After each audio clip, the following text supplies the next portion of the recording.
The acrid sting of bleach burned the back of my throat, coating my tongue like a bitter poison. It was the only scent I knew anymore. While the rest of the Silver Moon Pack lived in a world of rich pine forests, damp earth, and the musk of their mates, my world was reduced to this: the chemical bite of cleaning fluid and the damp, moldy stone of the servants' corridor.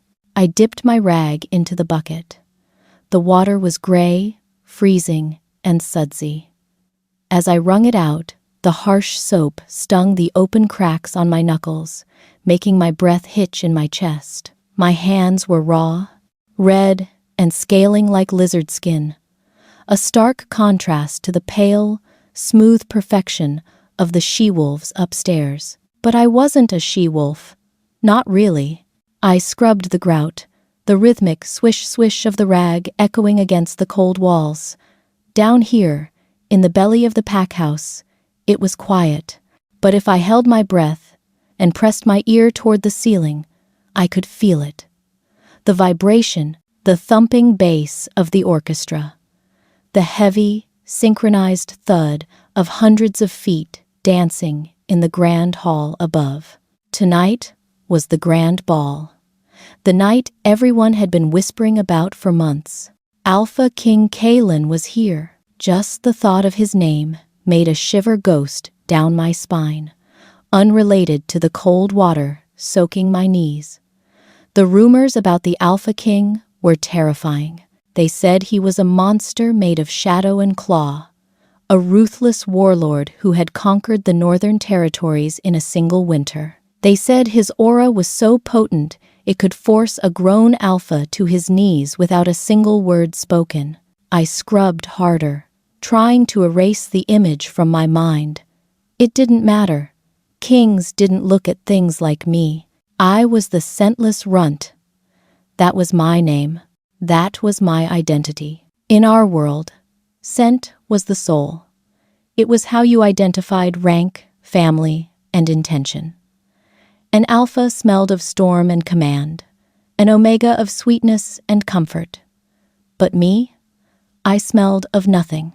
Absolutely nothing. When I was born, the pack doctor had wrinkled his nose, declaring me empty. A vessel without a wolf, he had said. A genetic dead end.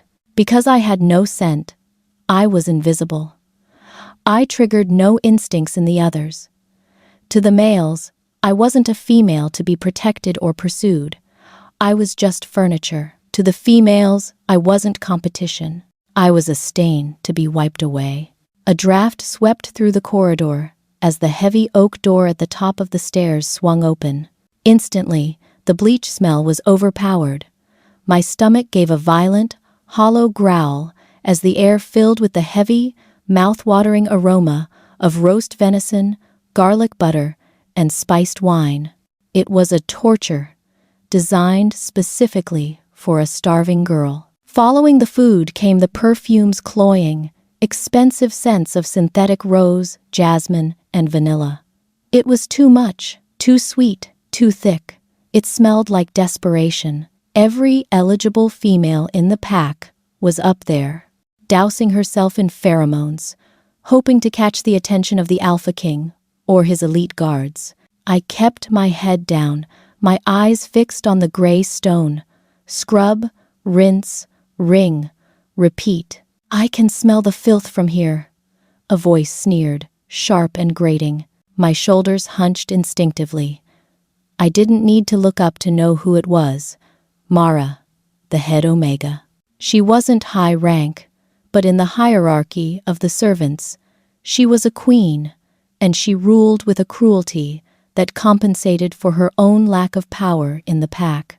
"I'm sorry, Mara," I whispered, my voice raspy from disuse. I kept my eyes on her polished black heels. "I'm working as fast as I can." "Not fast enough," she snapped. She stepped closer. I could smell her now, sour milk and old lavender. It was the scent of bitterness. She hated me because, even though I was the lowest of the low, I was still the daughter of the former beta, before my parents died and I was demoted. She hated that I had fallen, but she hated more that I was still standing. "The Alpha King is walking the grounds," Mara said, her voice dropping to a conspiratorial hush that didn't hide her malice. "Alpha Sterling is terrified everything isn't perfect. He wants the floors to shine like mirrors. And look at this." She gestured to the spot I had just cleaned. It was spotless, damp, and gleaming. "It's streaky," she lied. "I'll do it again," I said quickly, reaching for my rag. "I'll fix it." "No," she said, a cruel smile audible in her tone. "You need to start over." Before I could react, her boot lashed out. She kicked the metal bucket with a deafening clang. The vessel tipped. Gallons of freezing, gray, bleach-ridden dirty water surged out like a tidal wave. It crashed into me, soaking the front of my thin, oversized gray dress instantly. The cold shock of it stole the air from my lungs.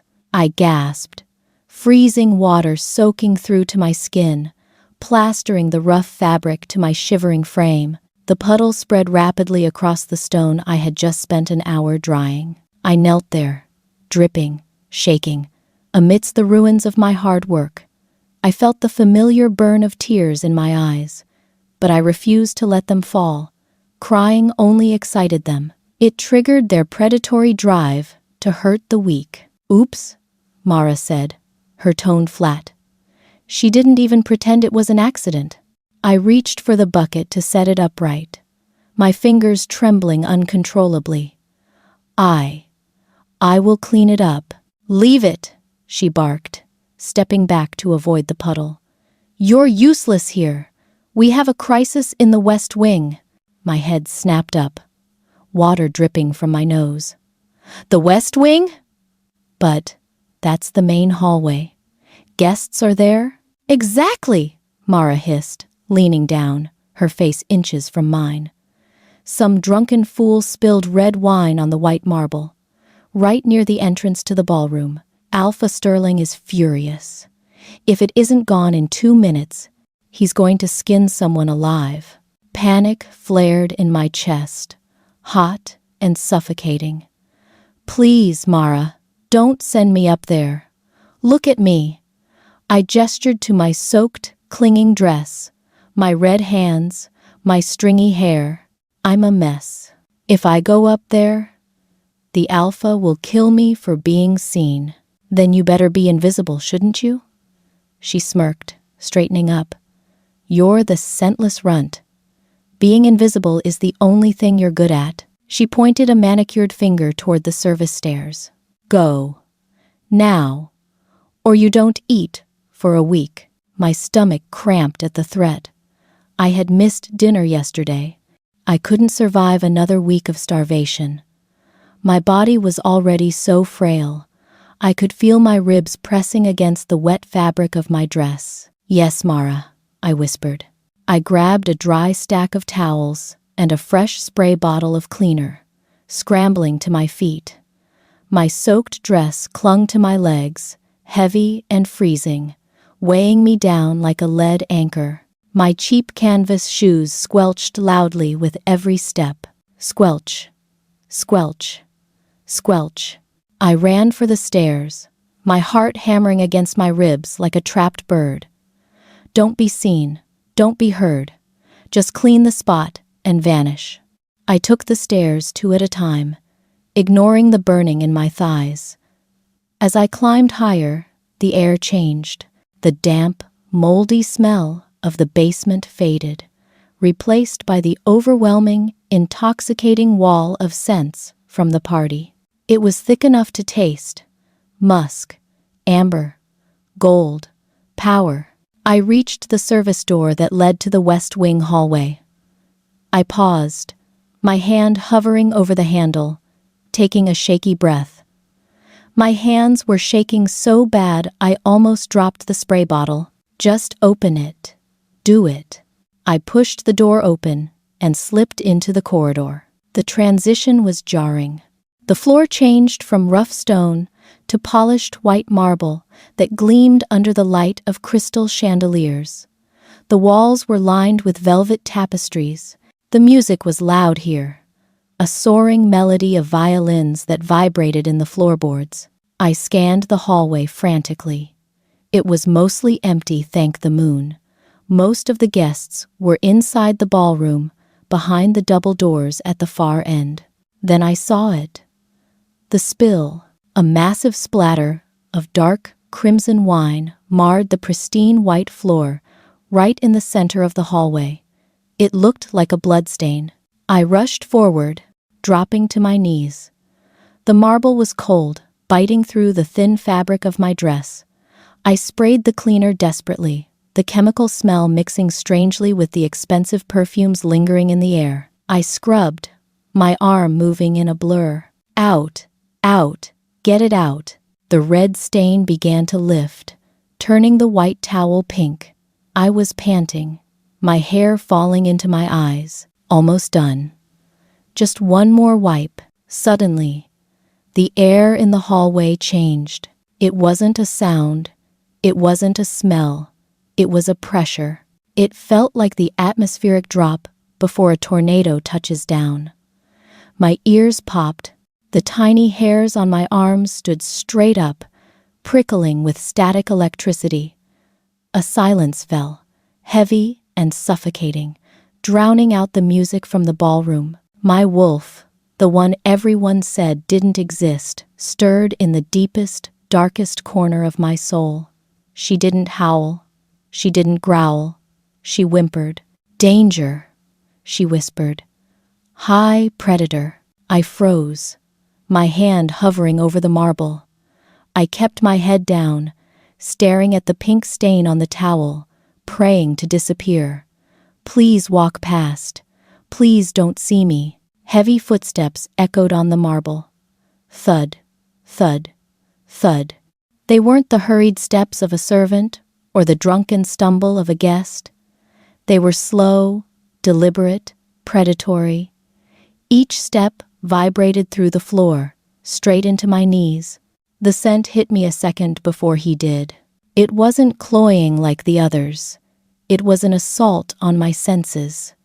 Winter rain, crushed pine needles, and something dark and rich, like 70% dark chocolate. It was the most incredible thing I had ever smelled.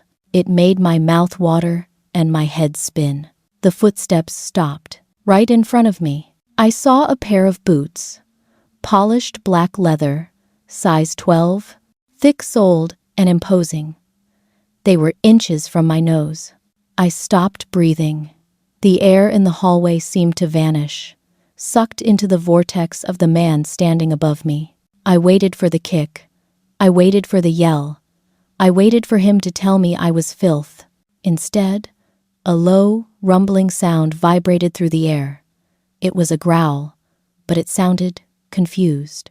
"You," a voice said. It was deep, like stones grinding together in a cavern. "Look at me." The command hung in the air, heavy and absolute, vibrating against my skin like a physical weight. "Look at me." Panic, cold and sharp, pierced through the haze of my exhaustion. In the Silver Moon pack, a runt didn't look an alpha in the eye. Eye contact was a challenge. Eye contact was a claim of equality. For someone like me, a scentless, soulless nobody, looking a high wolf in the eye was a death sentence. My heart hammered against my ribs, a frantic, trapped bird beating its wings against a cage of bone. My instinct, drilled into me by years of beatings and conditioning, screamed at me to submit, to make myself smaller, to press my forehead to the cold marble and beg for forgiveness for existing in his space. I said.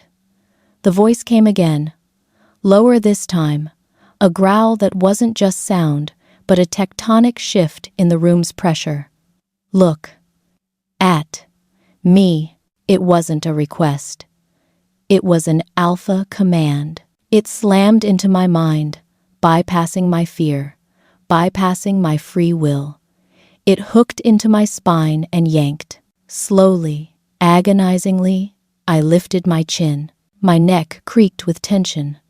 My breath hitched in a throat so dry it felt like it was lined with sandpaper. I looked up, and up, and up. He was massive. That was my first coherent thought. He towered over me, a mountain of muscle encased in a tailored black suit that strained at the shoulders. He blocked out the light of the crystal chandeliers, casting me entirely in his shadow. But it wasn't his size that stopped my heart. It was his face. He was terrifyingly beautiful, carved from granite and war. A sharp, strong jawline shadowed by stubble, high cheekbones that looked like they could cut glass. His hair was the color of midnight, falling in chaotic waves over his forehead. And his eyes. They were liquid gold, molten, burning, and focused entirely on me. For a second, time didn't just stop. It shattered. The sounds of the distant party, the violins, the laughter, the clinking glasses evaporated. The hallway narrowed down to just this: the wet marble, my trembling knees, and the predator standing above me. Fear spiked, hot and acidic. I realized with a jolt of horror that I was still holding the dirty, wine-stained rag. I was dripping freezing toilet water onto the pristine floor near his boots. I was filth, staining his presence. I'm sorry, Alpha, I stammered, my voice cracking. I tried to scramble backward, desperate to put distance between us. I didn't mean to. I was just cleaning. I moved too fast. My canvas shoe, slick with the soapy water I'd spilled, lost its grip on the polished marble. My legs went out from under me. I flailed, a pathetic, uncoordinated motion, falling backward. I squeezed my eyes shut, bracing for the hard crack of my skull against the stone. I waited for the pain. I welcomed it. Pain was familiar. Pain made sense. But I never hit the floor. A hand, large and scorching hot, shot out with supernatural speed. It clamped around my upper arm, halting my fall instantly. The grip was ironclad, strong enough to crush bone. Yet, he didn't crush me.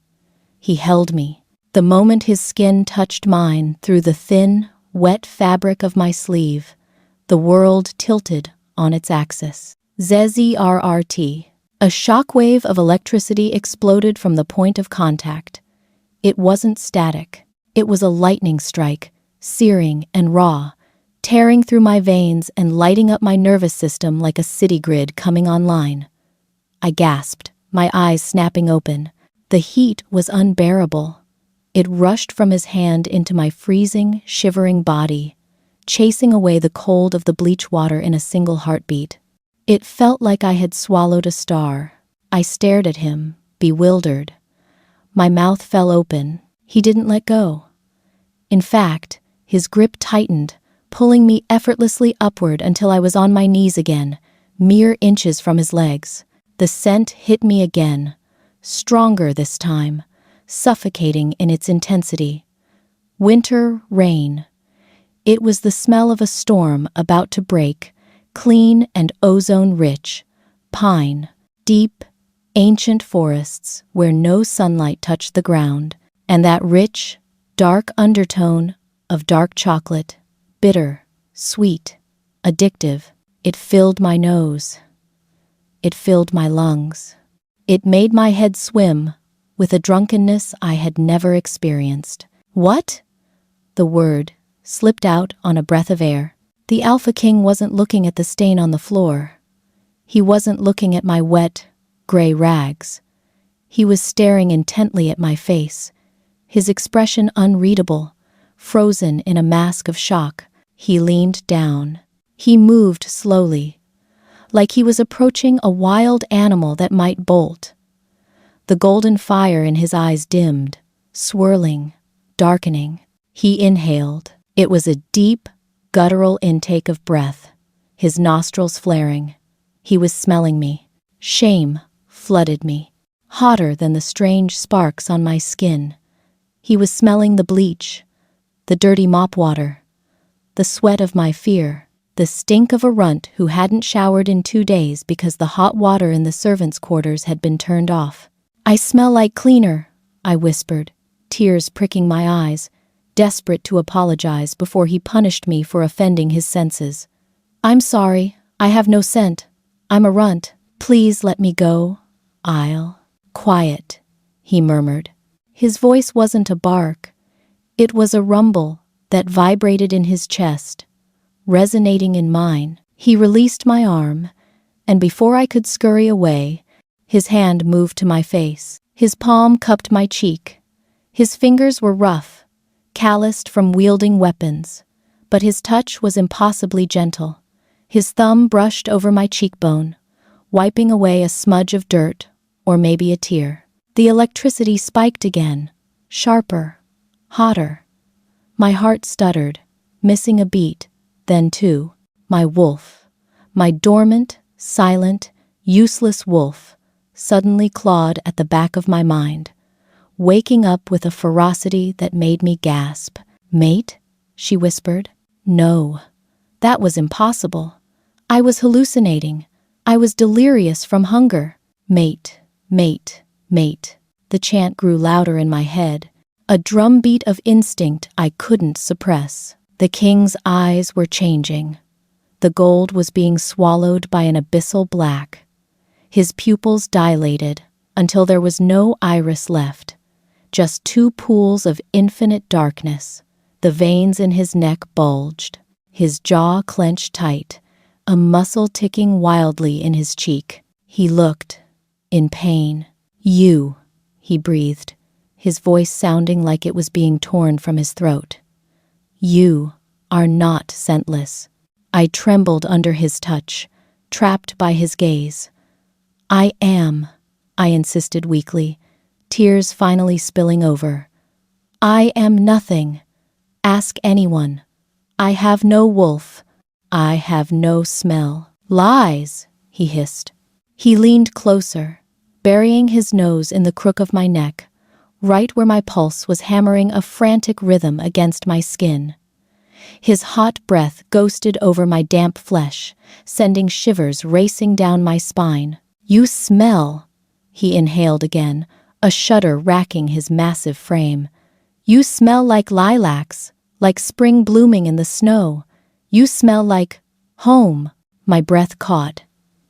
"Lilacs? And you smell like mine," he growled. The word was a physical blow. The air in the hallway seemed to shatter. He pulled back just enough to look me in the eyes again. His face was no longer human. His canines had lengthened, gleaming sharp and white over his bottom lip. His features were contorted with a primal, possessive hunger that terrified me and thrilled me in equal measure. The silence of the hallway was broken by a low, menacing vibration rising from his chest. A growl. It started deep in his diaphragm and rolled upward, a sound of pure, unadulterated claim. He didn't care about the wine spill. He didn't care about the party. He didn't care about the dirt on my face. His thumb pressed hard into my chin, tilting my head back further, exposing my throat. "Mine." The word roared out of him, loud enough to shake the tapestries on the walls. It wasn't a question. It wasn't a statement. It was a law written into the fabric of the universe. My knees gave out completely. If he hadn't been holding me up, I would have collapsed. My vision blurred. The world narrowed to nothing but the heat of his hand and the echo of that single word bouncing around my skull. The door to the ballroom burst open. Laughter and music spilled out, followed by a group of high-ranking alphas, led by Alpha Sterling. "King Kalen!" Sterling's voice boomed, jovial and loud. "We were wondering where you—" He stopped. The silence that followed was absolute. Sterling stared. The guests stared. They looked at the Alpha King, the most powerful wolf on the continent, kneeling on the floor in a puddle of wine and bleach. They looked at his hand, cupping the face of the soaked, dirty servant girl. They looked at his pitch-black eyes. "Kaelin?" Sterling asked, his voice trembling with confusion. "What is that thing doing to you? Get away from him, you filth!"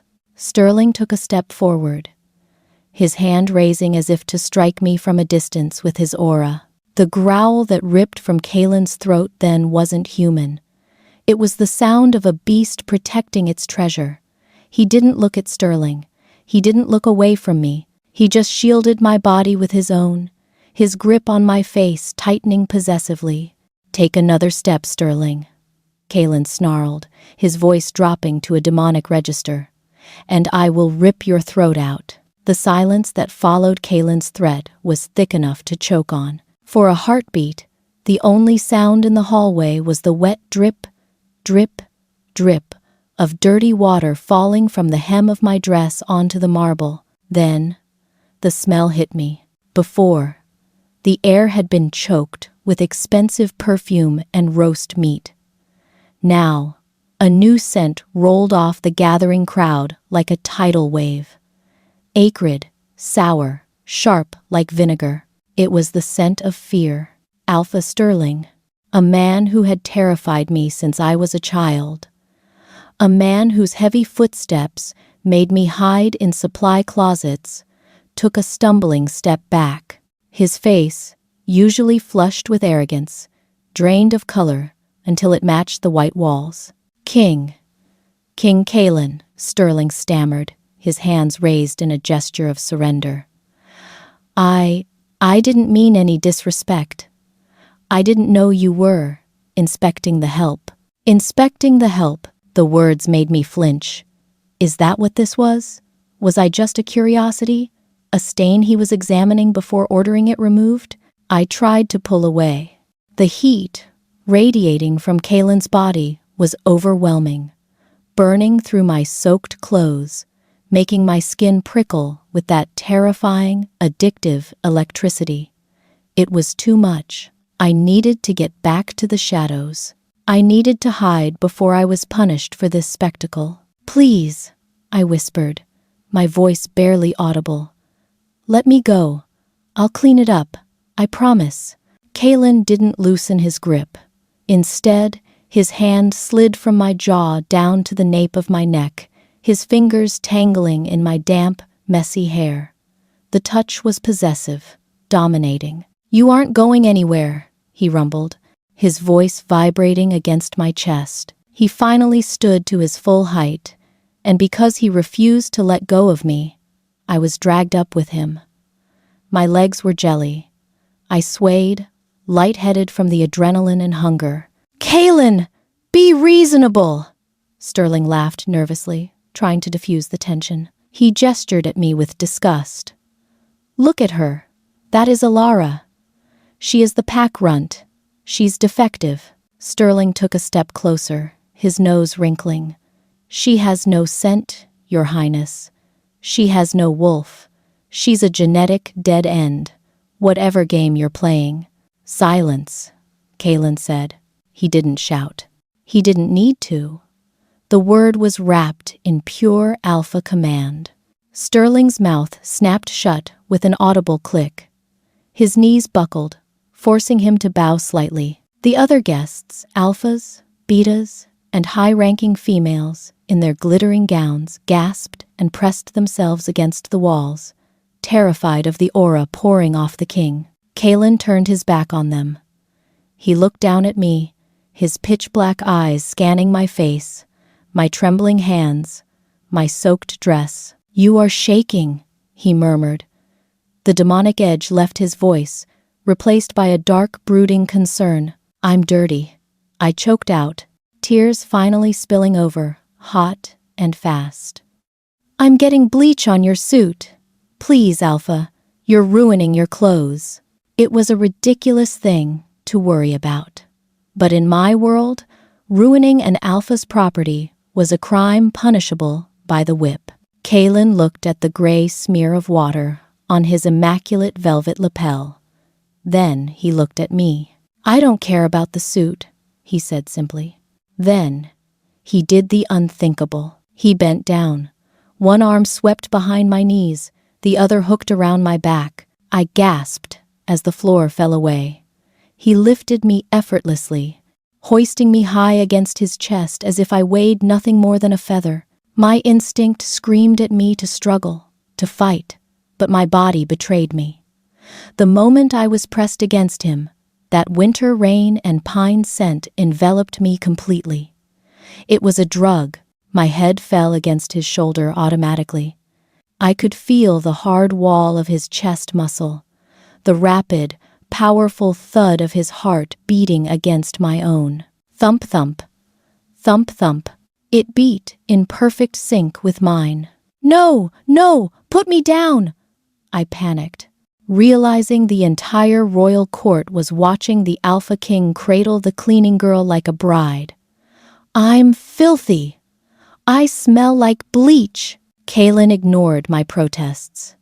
He adjusted his grip, pulling me higher so my face was buried in the curve of his neck. To them, perhaps, he whispered into my hair, his lips brushing my ear. But to me, he inhaled deeply again, his chest expanding against my ribs. A low, vibrating purr rumbled in his throat, a sound of pure contentment that made my toes curl. To me, you are the only thing in this room that smells real. He turned to face the crowd. I buried my face in his coat, squeezing my eyes shut. The velvet was soft against my cheek, softer than anything I had ever touched. It smelled of him. I wanted to wrap myself in it and never come out. Sterling, Kalen called out. His voice was cold again, deadly. Yes, King Kalen? Sterling's voice came from the floor. He was bowing low now. You said she is scentless, Kalen stated. You said she is broken. She is, my king. It is a known fact. Your doctors are fools, Kalen snarled, stepping over the puddle of wine I had failed to clean. And you are blind. He began to walk. His stride was long and smooth. I wasn't jostled. I felt safe. For the first time in 20 years, I felt protected. Where are you taking her? Sterling cried out, panic rising in his voice. She belongs to the Silver Moon Pack. She is my subject. Kalen stopped at the double doors. He didn't turn around. The air temperature in the hallway plummeted, frost creeping across the marble floor from where he stood. She belongs to me! Kalen roared, the sound echoing off the vaulted ceiling. And if you ever try to claim otherwise, I will burn this pack house to the ground with you inside it. He kicked the doors open. The cold night air rushed in to meet us, biting at my wet skin. I shivered violently. Kalen swore softly.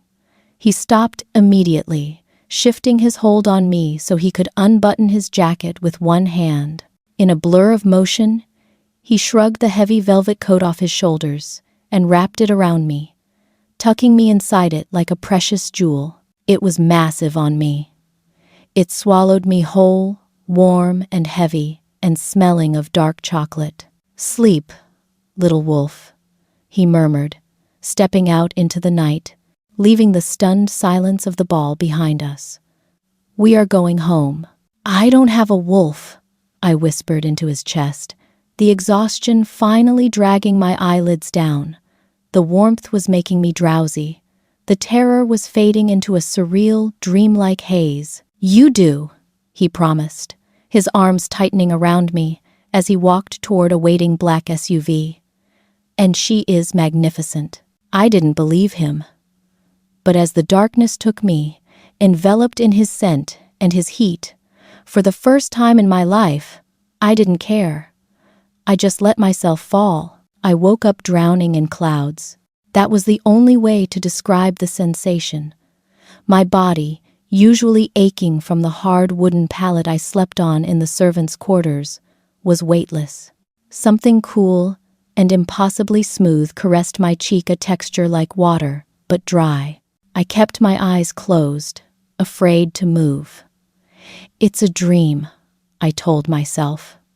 Just a cruel, beautiful dream. If I open my eyes, I'll be back in the basement. I'll smell the mold. I inhaled, bracing myself for the damp stench of the cellar. Instead, my lungs filled with the scent of crisp linen, polishing wax, and a lingering undercurrent of dark chocolate. My eyes snapped open. I wasn't in the basement. I was lying in a bed big enough to sleep a pack of wolves. The sheets beneath me were silk slippery, cool, and a pale, shimmering gold. Above me, a vaulted ceiling painted with constellations stared back. Panic, cold and sharp, poured into my stomach.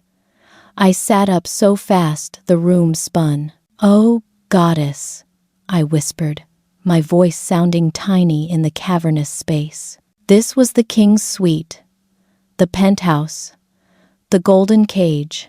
I scrambled backward, pushing myself against the massive velvet headboard. I looked down at myself. I was still wearing my gray servant's dress, but it was dry now, stiff with dried bleach water and grime. I looked at the pristine gold silk sheets. There was a smear of gray dirt where my feet had been. Terror seized my throat. I had soiled the Alpha King's bed. "He's going to kill me," I thought, my heart hammering a frantic rhythm against my ribs. He brought me here to mock me or to use me, and now I've ruined his things. I didn't remember how I got here. The car ride was a blur of warmth and exhaustion. I must have passed out.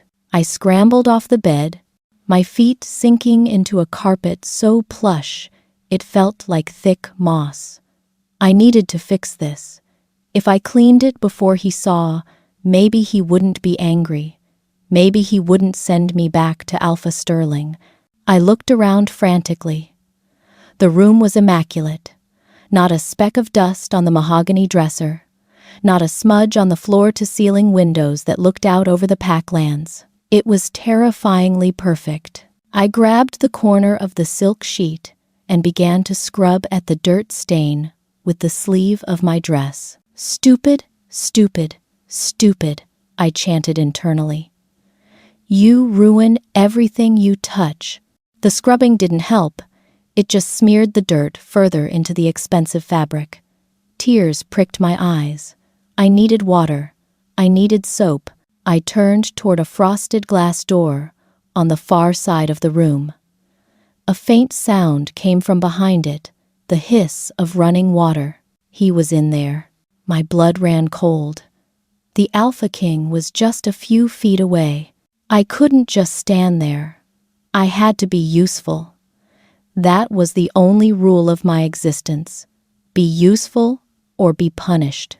I began to frantically tidy the already tidy room. I smoothed the pillows I hadn't even touched. I picked up a speck of lint from the carpet.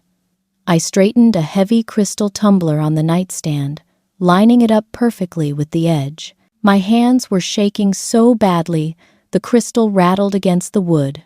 Clink, clink, clink. The sound of the water stopped. The silence that followed was heavy, pressing against my eardrums. I froze, clutching a throw pillow to my chest like a shield. The frosted glass door swung open. A billow of thick, white steam rolled out into the cool bedroom, carrying the heavy, woodsy scent of cedarwood soap and hot, damp male skin. King Kalen stepped out of the fog. I stopped breathing. He was massive. Without the suit, he was terrifying. Muscles corded over his chest and stomach like armor plating, defining a physique built for violence. Water droplets clung to his tanned skin, sliding down the ridges of his abs to the low-slung white towel wrapped precariously around his hips. A long, jagged scar ran from his left shoulder down to his ribs, a testament to a war I had only heard whispers about. He was rubbing a smaller towel over his wet black hair, his face obscured. "I hope you're hungry," he said, his voice muffled by the towel. "I ordered enough food to feed a—" He lowered the towel. His golden black eyes landed on me. He froze, Water dripped from the ends of his hair, landing on his shoulder with a soft splat. His gaze swept over me.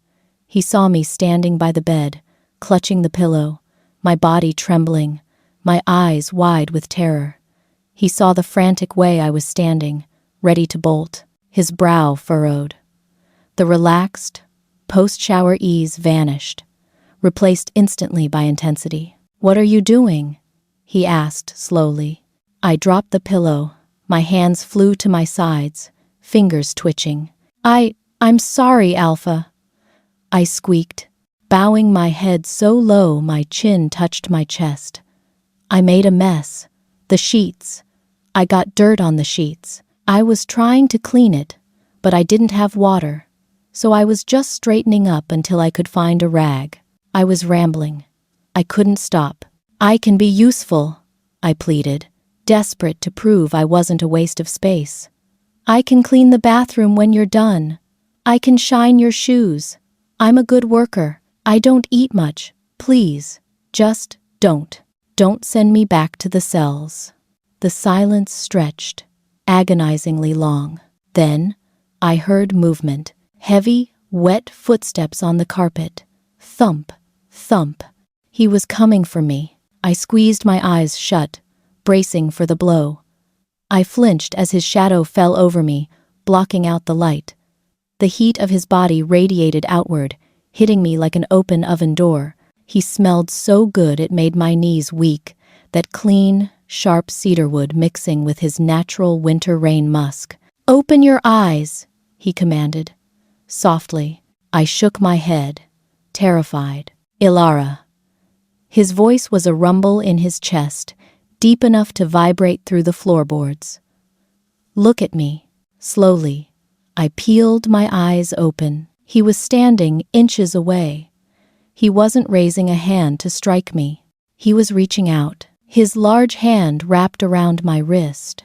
I flinched, gasping, expecting him to twist it, to drag me, but he didn't. His thumb rubbed soothing circles over the frantic pulse point on the inside of my wrist. His skin was scorching hot, damp from the shower, and the contact sent a jolt of that strange, addictive electricity shooting up my arm, straight to my heart. My breath hitched. My belly clenched, a sudden, sharp pull of desire that had nothing to do with fear. "You will never scrub a floor again," he vowed, his voice rough with an emotion I couldn't place. Was it anger? But not at me. "But," I whispered, confused. "That's what I am. I'm the runt. I clean." "No," he growled. The sound was low, possessive, dangerous. His eyes darkened, the gold consumed by the void of his pupil. He tugged my hand, pulling me a step closer until my dirty dress brushed against his damp skin. The shock of the contact made me gasp. "You are not a servant," he murmured, leaning down until his lips were inches from my forehead. The steam from his body enveloped me, making me dizzy. "You are my mate." My heart stopped. "And if anyone ever tries to make you kneel again," he whispered, his grip on my wrist tightening just enough to bruise, just enough to ground me, "I will burn their world to ash." He released my wrist and slid his hand around to the small of my back, pulling me flush against his hard, hot chest. "Starting now?" he breathed. "The only thing you serve is us." The world mate hung in the air between us, heavy and impossible. I stood frozen against his bare chest, the damp heat of his skin seeping through my dirty dress. My brain couldn't process the word. Mate. That was a fairy tale word. It belonged to beautiful, strong she-wolves with glossy hair and powerful scents. It didn't belong to the girl who ate scraps from the garbage. "You're wrong," I whispered, my voice trembling. I pushed gently against his chest, hard as a rock wall trying to create distance. "I can't be. The doctors, they said I was empty. A genetic dead end. Kaylin didn't let me go." Instead, he guided me toward a small round table near the window, laden with silver platters. "Sit," he commanded gently. I sank into the velvet chair, my legs too weak to hold me. He sat opposite me, the towel still slung low on his hips, completely unbothered by his semi-nudity. I, on the other hand, couldn't look anywhere but the table. The smell hit me then, overriding the panic. Warm, yeast-risen bread, sweet, glazed strawberries, seared steak dripping with butter. My stomach gave a loud, treacherous growl that echoed in the silent room. I flushed crimson, wrapping my arms around my middle. Kaelin pushed a plate toward me. "Eat," I hesitated. "Is this a trick?" "Ilara," he said, his voice dropping to that rumbling baritone that made my skin prickle. "If I wanted to hurt you, I wouldn't use strawberries." My hand shook as I reached for a berry. I took a bite. The flavor exploded in my mouth, sweet, tart, juicy. It was the most intense thing I had ever tasted. I moaned softly, closing my eyes. When I opened them, Kaelin was watching me. His pupils were blown wide, his nostrils flaring slightly as he watched me eat. The air in the room grew thicker, charged with static. "Why?" I asked, swallowing the fruit. "Why do you think I'm your mate? You said I smell like lilacs. But Alpha Sterling, he can't smell it. No one can." "That is because you are not a runt," Kaelin said, leaning forward, his elbows on his knees. "You are a white moon wolf." I blinked.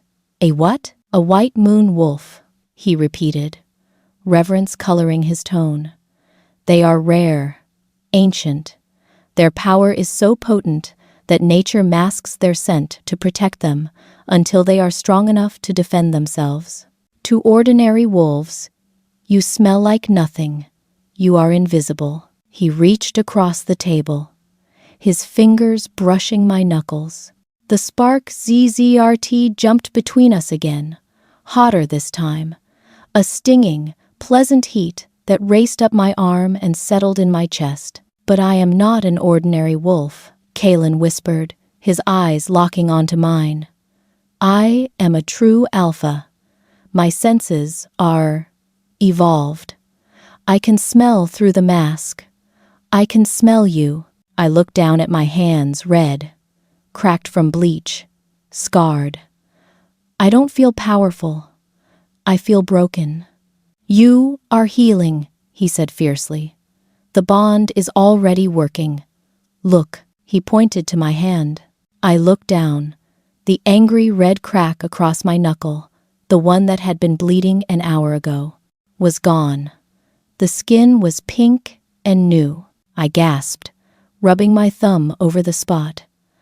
"How?" "My aura," he said. "It feeds yours. We are knitting together, Ilara, soul to soul." He stood up, walking around the table. He stopped behind my chair. I stiffened, waiting for a blow that didn't come. Instead, his warm hands settled on my shoulders. He pushed the hair away from my neck. "Let me see," he murmured. I knew what he was looking for. The scars. Alpha Sterling used a whip with silver tips. The wounds never fully healed. My back was a roadmap of pain. Kaelin's fingers traced the raised ridge of a scar that ran from my shoulder blade to my spine. His touch was feather-light, but I flinched violently, pulling away. "Don't," I choked out. "It's ugly." The temperature in the room plummeted. The windows frosted over in seconds. "Who?" The word was a growl, low and terrifying. It wasn't a question. It was a demand for a target. "Who did this to you?" Kaelin's voice was unrecognizable. It sounded like gravel grinding in a mixer. I shivered, the cold air biting my skin. "It doesn't matter. It was a long time ago." "It matters," he roared, the sudden volume making me jump. He spun me around in the chair to face him. His eyes were pitch black, the gold completely gone. His canines were fully extended. "Name him," Kalen snarled, his hands gripping the arms of my chair, trapping me. "Give me a name, and I will bathe in his blood." I stared at him, my heart pounding. For the first time, the monster wasn't coming for me.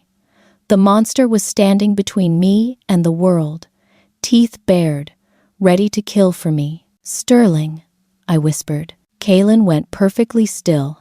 "Sterling," he repeated, the name tasting like ash in his mouth. He straightened up, his aura flaring so hard the crystal glass on the table shattered. Crack. "He dies tonight." Kalen left an hour later. He didn't want to go.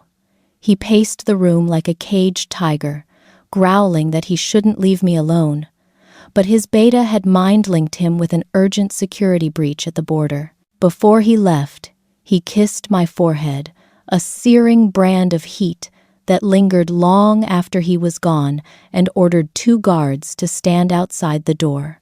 "Do not open this door for anyone but me," he had commanded, his eyes burning into mine. I was alone again, but this time I was full of steak and strawberries, and the silk sheets were soft against my skin. I wandered to the balcony doors. The view was breathtaking.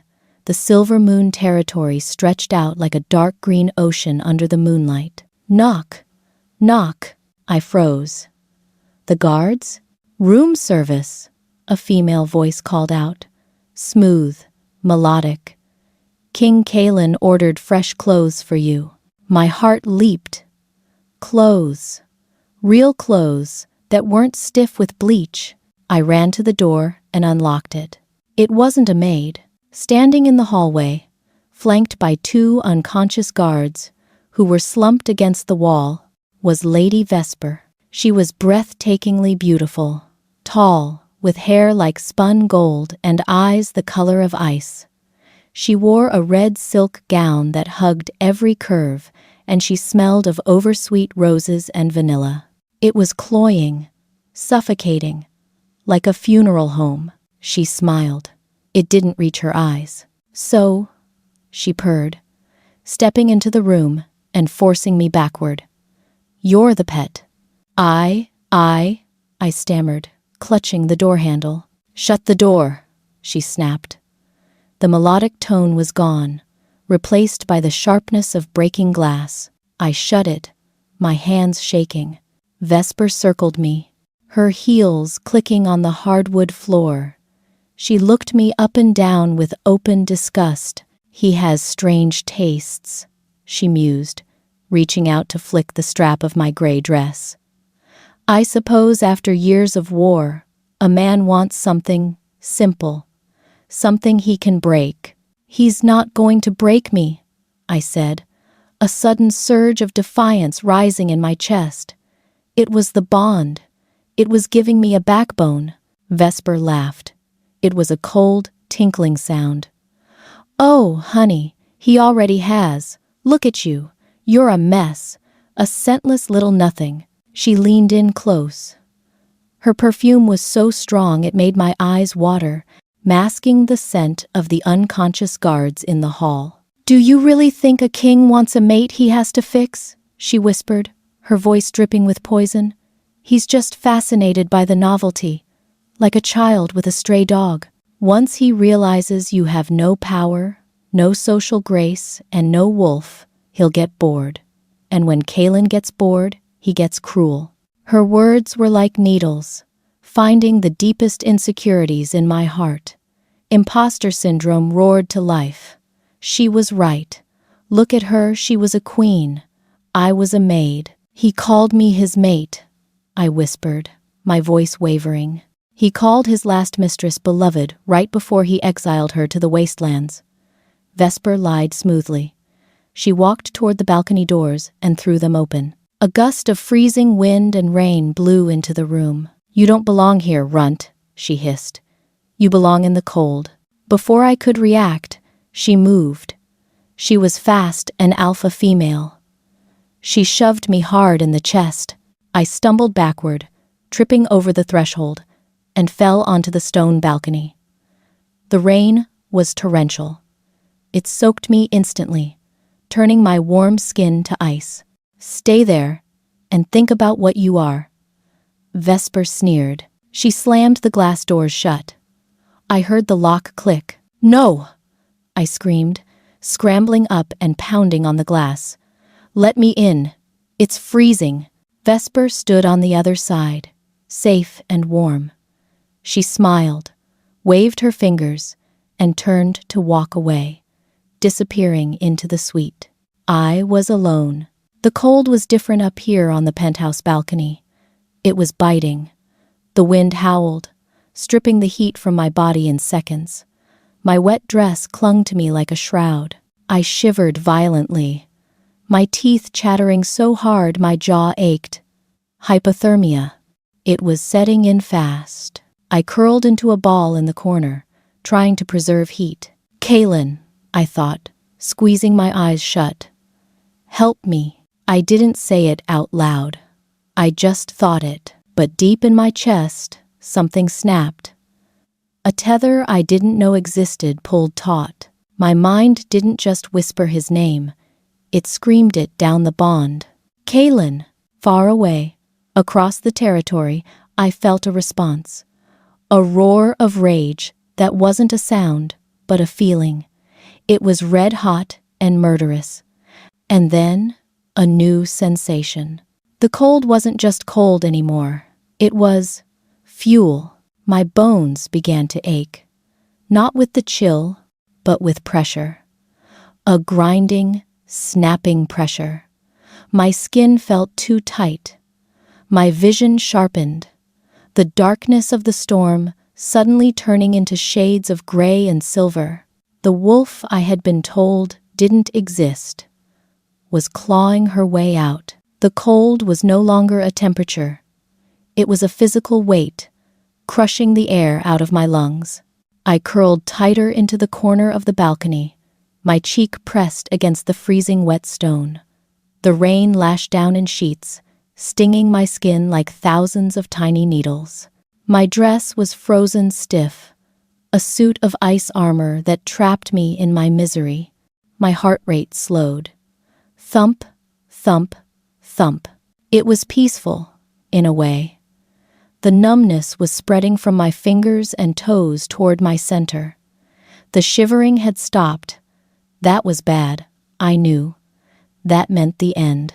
"I'm sorry, Kaylin," I thought, my mind drifting like a leaf on a river. "I tried to be your mate." Deep inside the marrow of my freezing bones, a spark ignited. It wasn't the warm, fuzzy heat of the bond. It was violent. It was volcanic. Snap. The sound was as loud as a gunshot.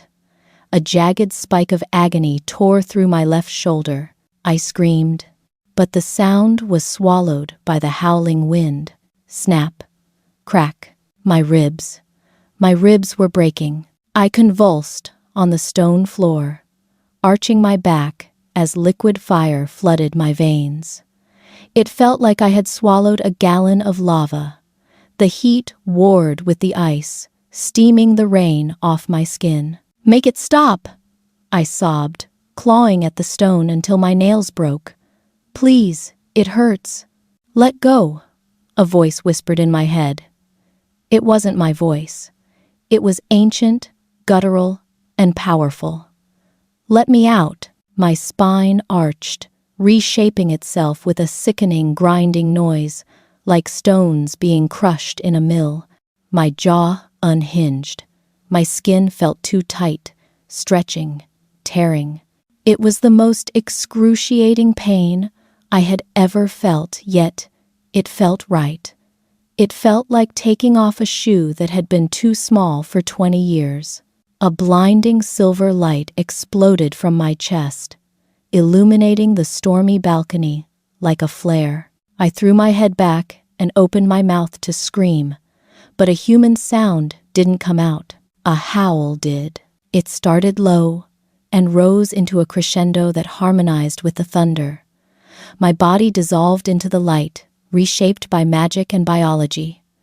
The pain vanished, replaced by a surge of raw, intoxicating power. My senses exploded. I could hear the heartbeat of a mouse in the field below. I could smell the ozone in the lightning clouds. I could feel the individual raindrops sliding through my thick, waterproof fur. I shook myself, a spray of water flying from my coat. I looked down at my paws. They were massive, white as fresh snow, with obsidian claws. I was a wolf. Boom! The balcony doors didn't just open. They disintegrated. Glass shattered outward, turning into diamond dust in the air. The wooden frame splintered into kindling. A massive dark shape blurred into the storm. Kalen. He stood amidst the wreckage of the door, his chest heaving, his eyes two pits of void black darkness. He was drenched in seconds, his shirt plastering to his muscles. He looked feral, terrifying. He scanned the balcony, looking for the girl in the gray dress. Instead, he found her. I sat on my haunches, looking up at him. I chuffed a soft sound of greeting. Kalen froze. The rage on his face shattered, replaced by pure, unadulterated awe. He dropped to his knees on the wet stone, ignoring the glass shards digging into his legs. "Moon goddess," he breathed, his voice broken. He reached out a shaking hand. I didn't cower. I didn't flinch. I stepped forward, my white fur glowing against the gloom of the storm. I pressed my wet nose into his palm. The scent of lilacs and winter rain collided, creating a storm of its own. "My white wolf," he whispered, burying his face in the ruff of fur at my neck. "My beautiful, perfect queen." Kalen didn't let me shift back. He knew I was weak. He scooped me up in his arms, carrying my massive wolf form as easily as he had carried my human one. I rested my heavy head on his shoulder, my tail tucked around his waist. He walked back into the suite. The temperature in the room was tropical compared to the storm, but the atmosphere was colder than the grave. Lady Vesper was standing by the fireplace, a glass of wine in her hand. She turned, a smirk plastered on her face, ready to make an excuse. "Oh, Kalen, the silly girl just walked out there and—" She stopped. The glass slipped from her fingers. Smash! Red wine stained the carpet like blood. She stared at the giant white wolf in Kalen's arms. A wolf of legend. A wolf that outranked her in every biological way. That's not possible," she whispered, backing away until she hit the wall. Kalen didn't yell. He didn't roar. He gently placed me on the silk sheets of the bed. He pulled the duvet over my paws, tucking me in. "Stay," he murmured to me, his voice tender. Then he turned to Vesper. The transition was instantaneous. The tender mate vanished. The warlord emerged. The air pressure in the room multiplied. Gravity seemed to double. Vesper gasped, falling to her knees, clutching her throat. This was the Alpha Aura, a weapon of pure dominance that crushed the lungs of anyone weaker. "You locked my mate outside," Kalen said. His voice was quiet, monotone. It was the voice of a judge reading a death sentence. I didn't know," Vesper wheezed, tears streaming down her face. The scent of her rotten, sour fear filled the room, overpowering her vanilla perfume. "She was a runt. She was nothing. She is a white moon wolf," Kalen corrected, walking toward her. "Every step was a thunderclap. And you tried to kill her." He stopped in front of her. He didn't touch her. He didn't have to. "Get out," he said. Vesper looked up, hopeful. "You're letting me go?" "I am banishing you," Kalen said. "If you are found on Silver Moon territory by sunrise, I will hunt you down, and I will not be gentle." Vesper scrambled to her feet, sobbing, and ran. She didn't look back. She fled like the coward she was. Kalen watched her go, his jaw working. Then he pressed a finger to the earpiece he wore. "Bring him in." The main doors to the suite opened. 2 royal guards dragged a man into the room and threw him onto the carpet. Alpha Sterling. He was disheveled, angry, and smelling of stale whiskey and sweat. "This is an outrage," Sterling shouted, struggling to his knees. "You cannot treat a pack alpha this way, I demand." A low growl from the bed cut him off. I sat up. The duvet fell away. I stood on the mattress, towering over the room, my silver fur bristling. I bared my teeth at the man who had starved me, beaten me, and made me sleep on stone floors for 10 years. Sterling's eyes bugged out of his head. His jaw went slack. "No," he whispered. "The runt?"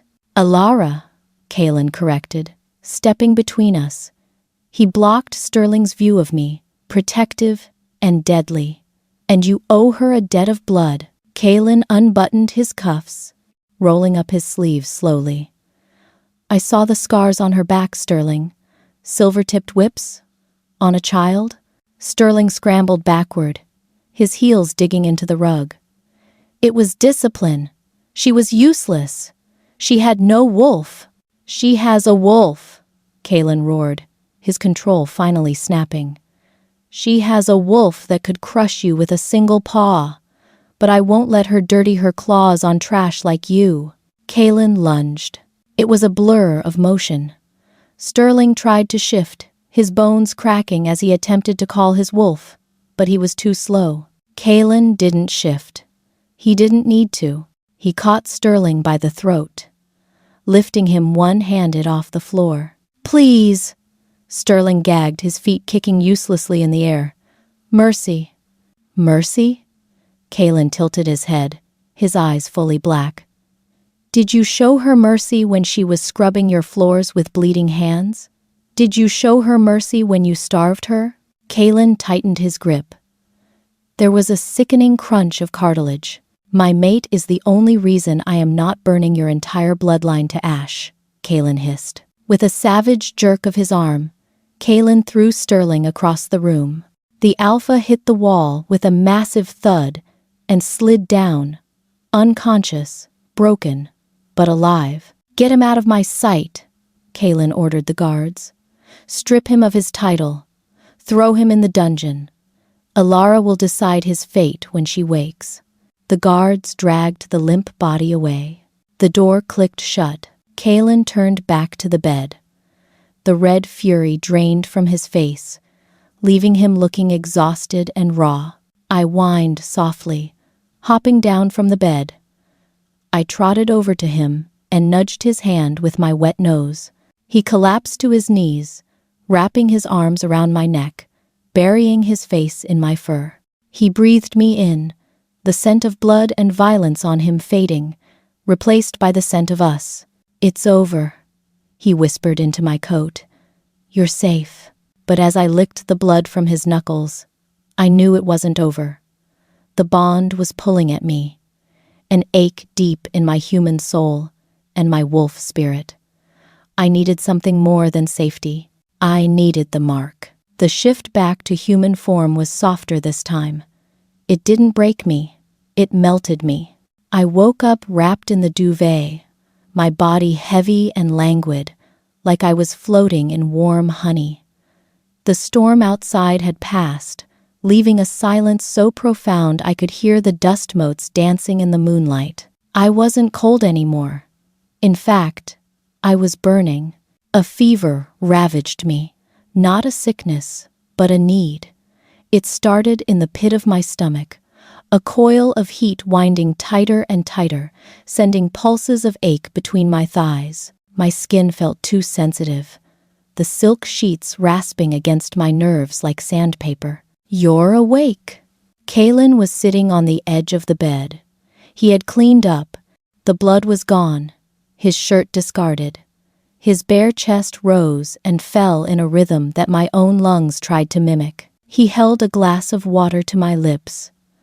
I drank greedily, the cool liquid sizzling against my parched throat. "My wolf?"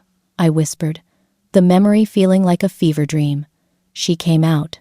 "She did," Kalen murmured, setting the glass down. His eyes were dark, hooded with a hunger he was barely restraining. "She is the most beautiful thing I have ever seen, except for you." He reached out, his knuckles grazing my cheek. ZZRT. The spark was violent now. It didn't just prickle, it snapped. My breath hitched, a whimper tearing from my throat. The scent of him, dark chocolate and musk, was overwhelming. It was clogging my senses, making it impossible to think. "Kalen," I gasped, clutching his wrist. "It hurts." "I know," he grated out, his voice rough. "The bond is fully formed, Elara. It's pulling at us. It wants to be sealed." He leaned in, his nose trailing along the sensitive cord of my neck. I arched into him instinctively, baring my throat. My pulse hammered against his lips, thud, thud, thud, a frantic invitation. "I can smell your heat," he groaned, the vibration of his voice traveling straight to my core.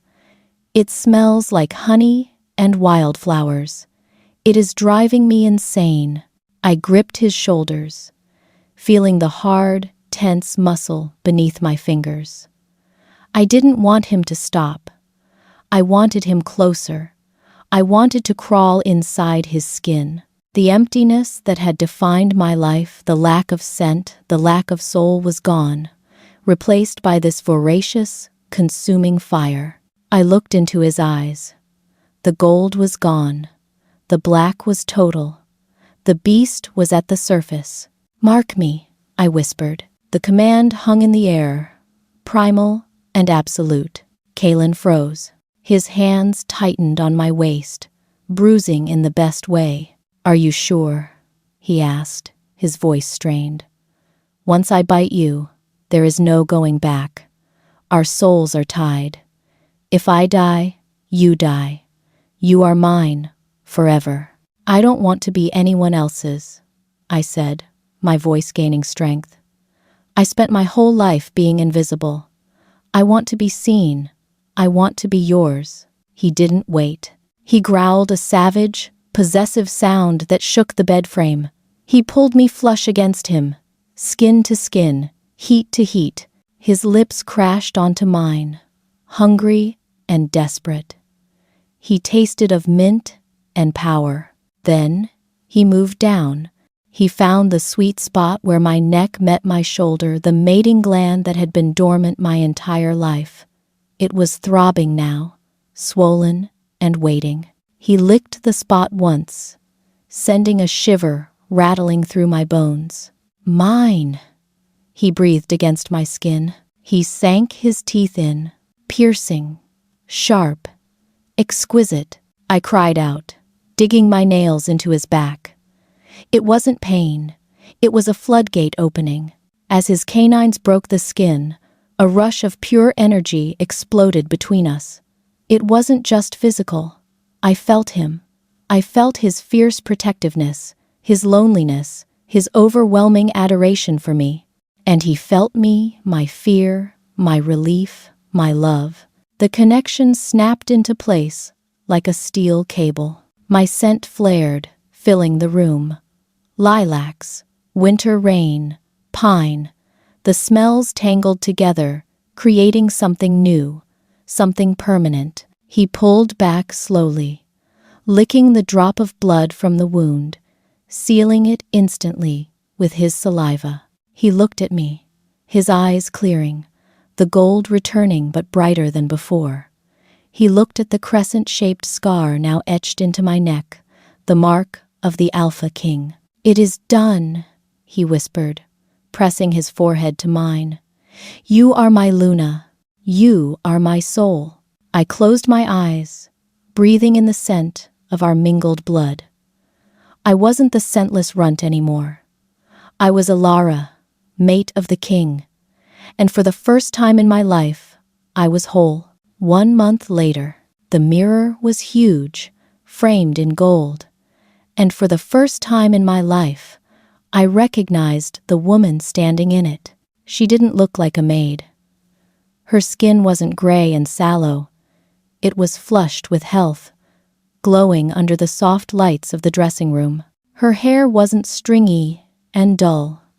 It cascaded down her back in thick, shiny waves. And she wasn't wearing rags. I ran my hands down the front of the gown. It was white, pure, shimmering white silk that looked like woven moonlight. The bodice was encrusted with diamonds that caught the light with every breath I took. "You look breathtaking, Luna." I turned. A young Omega girl was standing there, holding a velvet cushion. She wasn't sneering at me. She wasn't looking at me with pity. She was looking at me with reverence. "Thank you, Sarah," I smiled. My voice was steady. The rasp of disuse was gone. I looked at the cushion. Resting on it was a crown. It wasn't a delicate tiara. It was a heavy, ancient thing made of white gold and moonstones.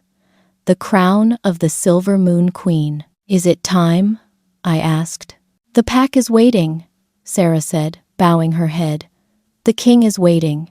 I took a deep breath. The air smelled of fresh cut grass and anticipation.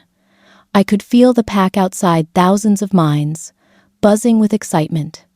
Through the bond, I could feel Kalen. He was a steady, warm anchor in the back of my mind. "Come to me, little wolf," his voice whispered in my head. I walked out of the room. The hallway was the same one where I had scrubbed floors just a month ago. The marble was still white. But now, I wasn't on my knees. I was walking down the center, my heels clicking, a rhythm of power. Guards snapped to attention as I passed. They didn't avert their eyes in disgust. They lowered their heads in submission. I reached the double doors of the grand ballroom. The same doors Kalen had carried me through. The doors swung open. A wall of sound hit me. Cheers, howls, a roar of approval that shook the chandeliers. The ballroom was packed. Every wolf from the Silver Moon Pack, plus visiting dignitaries from the north and south, stood shoulder to shoulder. At the end of the long red carpet stood Kalen. He was wearing his ceremonial dress uniform, black with gold braiding, medals gleaming on his chest. He looked devastating, dangerous, regal. But when he saw me, the king vanished, and the mate appeared. His eyes softened. He stepped off the dais, ignoring protocol, and walked down the aisle to meet me halfway. The crowd went silent as he approached. He stopped in front of me, taking my hands in his warm, large ones. I could feel the calluses, the hands of a warrior who fought for peace. "You are shaking," he whispered, a playful smirk touching his lips. "The crown looks heavy," I whispered back. "It is," he said seriously, "but you do not carry it alone." He turned, tucked my hand into the crook of his arm, and led me the rest of the way to the throne. We climbed the steps. He took the crown from the pillow held by the high priestess. He turned to face the crowd, holding the crown high. They called her Runt. Kalen's voice boomed, amplified by the acoustics of the hall. They called her Scentless. They called her Invisible. He lowered the crown onto my head. It was heavy, settling onto my brow with a weight that felt like duty, like history. "I call her Savior," Kalen said, looking at me. "I call her Life." He turned to the pack. "Behold," he roared, "Elara of the Silver Moon, the White Wolf, your queen." "Long live the queen!" The shout was deafening. One by one, then in waves, the entire room dropped to one knee. Alpha Sterling's replacement, the visiting alphas, the warriors, the omegas, they all bowed. They weren't bowing to Kalen. They were bowing to me. I looked out at the sea of bent heads. I inhaled deep. I smelled hope. I smelled loyalty. I squeezed Kalen's hand. He squeezed back, the bond between us singing a perfect, high note of joy. Kalen leaned down, his lips brushing my ear. "My scentless runt," he teased gently. I smiled, tears of happiness finally spilling over, catching the light like the diamonds on my dress. "My alpha king," I whispered back. He kissed me, and the world faded away, leaving nothing but the scent of winter rain and lilacs, swirling together forever.